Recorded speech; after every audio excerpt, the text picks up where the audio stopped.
Sveicināti, dāmas un kungi! Ar jums kopā Rihards Saksons, kompānijas Teltrade Europe finanšu tirgus analītiķis. Šodien paraudzīsimies uz diviem valūtu pāriem un to nozīmīgākajiem pretestības un atbalsta līmeņiem, kā arī nozīmīgāko, kas notika pagājušajā nedēļā. Tad pirmais valūtu pāris, ko apskatīsim, būs valūtu pāris eiro pret ASV dolāru. Dienas grafikā redzam, ka pagājušajā nedēļā tika novērota ļoti strauja lejupojoša kustība aptuveni 250 punktu diapazonā. Pēc tam, kad tika sasniegts šis nozīmīgais dienas pretestības līmenis. Lūk, šāda tipa veida ļoti strauja kustība tika novērota tādēļ, ka Eiropas centrālās bankas priekšsēdētājs Mario Draghi preses konferencē izteicās, ka iespējams jau nākamnedēļ tiks uzsākta monetārās politikas koriģēšana. Tas nozīmē, ka tiks uzsākta mīkstināšanas politika vai arī samazināta procentu likme bankas, kas stimulēs ekonomisko izaugsmi, bet kas nāk par sliktu eiro vērtībai. Lūk, tādēļ arī tika novērota tik strauja vērtību kritumi.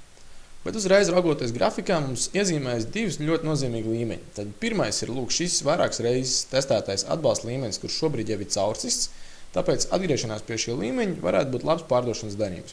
Un nākamais nozīmīgākais atbalsta līmenis ir aptuveni pa kotējumu 1,3695, kas ir iepriekšējie minimumi. Ja mēs paraugāmies 4 stundu grafikā, varam secināt, ka viens no pretestības līmeņiem, kas bija arī mūsu iepriekšējais dienas pretestības līmenis, ir ļoti labs pārdošanas darījums arī uz H4 grafiku. Tātad, ja pieņemsim, ka cenas svērstās arī virs pretestības līmeņiem, tad no 23. korekcijas līmeņa labs pārdošanas punkts. Un nākamais tuvākais atbalsta līmenis ir kotējumi 3695, kas sakrīt arī ar mūsu dienas atbalsta līmeni, no kur varētu tikt novērot pavisam noteikti spēcīgāka atlēciena. Katru reizi jāuzsver, ka eiro vērtības turpmākās kustības tendences jau iezīmēs diezgan negatīvi. Kā redzam, šīs ļoti straujā lejupojošā kustība no pagājušās nedēļas preses konferences varētu būt arī aktuāla arī turpmāk. Tāpēc, ka ja šāds lēmums tiks pieņemts, tad eiro vērtība pavisam noteikti ilgtermiņā kritīsies. Tāpēc priekšroka šajā gadījumā ir pārdošanas pozīcijām uz ilgtermiņu, bet pirkšanas pozīcijām un īstermiņā raugoties. Otrs valūtu pāris, ko paraudzīsimies, būs Lielbritānijas mārciņa ASV dolārs.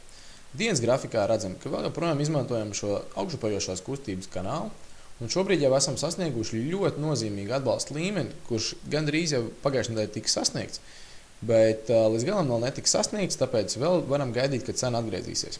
Un, ja šis līmenis tomēr nenoturēs cenu, tad pavisam noteikti šī atbalsta līnija būs ļoti spēcīgs pirkšanas darījuma ieiešanas punkts. Ja mēs pārējām uz H4 grafiku, redzam, ka mūsu dienas nozīmīgais atbalsta līmenis H4 grafikā izstās aptuveni šādi. Tad redzam, ka tie iepriekšējie maksimumi, kā arī iepriekšējie minimumi ir aptuvenā atbalsta zona, no kuras varētu tikt novērot spēcīgāka atlēciena. Kā redzam, šobrīd jau tika sasniegts šis atbalsta līmenis un ir vērojams strauji cenas kāpumi. Tādēļ pastāv augsta varbūtība, ka cena arī vairāk nesasniegs šo līmeni. Bet tomēr, ja sasniegs, tad jau mums nāk papildus klāt arī šī augšupojošā līnija, kas ir vēl viens labs signāls ieiešanai pirkšanas darījumā. Un šeit jau mēs varam gaidīt ilgtermiņa mērķus, pat vairāk kā 170 punktus, pat jau līdz nākamajam nozīmīgākajam pretestības līmenim kotējumi 1,7035 robežām.